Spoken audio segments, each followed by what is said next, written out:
हीरू मधुबनी।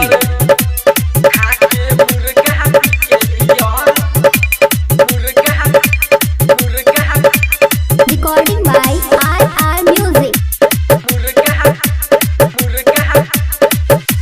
रात में सब केहू जगतई, दू सौ के चंदा लगतई, 2000 भक्त जुर्माना नया साल में घरे जे भगतई।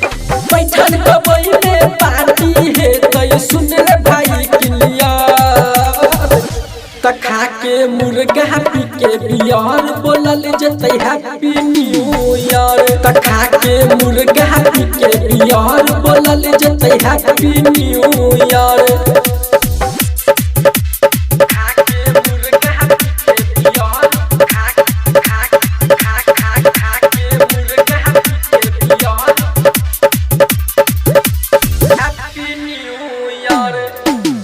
डीजे हीरू मधुबनी।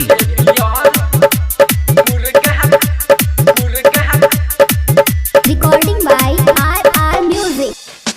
प्यारे लाल लेतई मसाला, लहसुन प्याज मरीच काला, राजा भैया गोइठा लेतई चमन के घरे बनाला।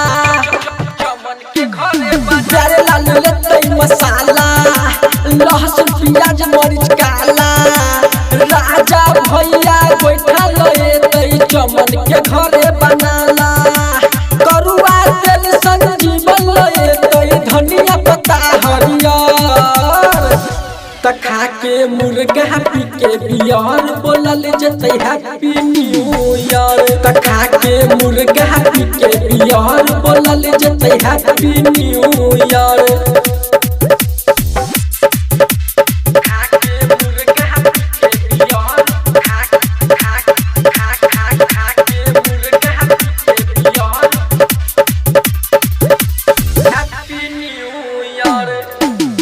डीजे हीरू मधुबनी।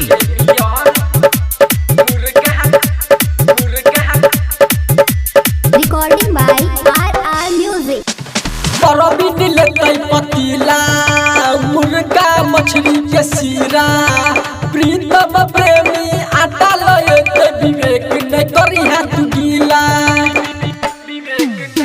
परबी लेतई पतीला, मुर्गा मछली के सीरा, प्रीतम प्रेमी आटा लेतई विवेक नहीं करी हाथ गीला। बोतल गिलास विजय लेतई पानी पियतई रात भर, त खा के मुर्गा पी के बियर बोलल जतई हैप्पी न्यू ईयर। त खा के मुर्गा पी के बियर बोलल जतई हैप्पी न्यू ईयर।